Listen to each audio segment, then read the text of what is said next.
কেন Britain Atlantic মহাসাগরের মাঝখানে পড়ে থাকা একটা মৃত শিলাখণ্ডের মালিকানা পেতে লড়াই করছে? এই পাথরের নাম রকল। একা দাঁড়িয়ে থাকা গ্রানাইট এক টুকরো, মাত্র ২৫ মিটার চওড়া আর ১৭ মিটার উঁচু, ফাঁকা সমুদ্রে মাথা উঁচু করে রয়েছে, যা স্কটল্যান্ডের পশ্চিমে ৩০০ মাইল দূরে অবস্থিত। দেখতে নিষ্ফল, কিন্তু একসময় এটি আন্তর্জাতিক দৌড়ঝাঁপের জন্ম দিয়েছিল। ১৯৫৫ সালে ব্রিটেন হেলিকপ্টারে রয়্যাল মেরিনস পাঠায় এই প্রাণহীন পাথরে নামার জন্য। তারা একটা পতাকা গেঁড়ে দেয়, শিলা একটি ফলকও খোদাই করে, আর গর্বের সাথে একে চিরদিনের জন্য ব্রিটিশ ভূখণ্ড ঘোষণা করে। কেন? ভয়ে। কোল্ড ওয়ারের সময়ে ব্রিটেন ভাবত সোভিয়েতরা রকলকে গুপ্তচর ঘাঁটি হিসাবে ব্যবহার করে তাদের গোপন পারমাণবিক পরীক্ষার ওপর নজর রাখতে পারে। তাই তারা আগেভাগেই দখল করে যেন অন্য কেউ এখানে না আসে। আর সেই ছোট্ট পদক্ষেপে বেশ লাভও হয়েছিল, অন্তত কিছুদিনের জন্য।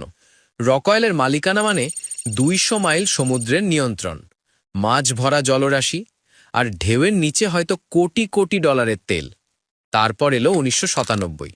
জাতিসংঘ রায় দিল যে শিলাখণ্ড মানব জীবন টিকিয়ে রাখতে পারে না, তা দিয়ে একচেটিয়া সামুদ্রিক সীমানা দাবি করা যায় না।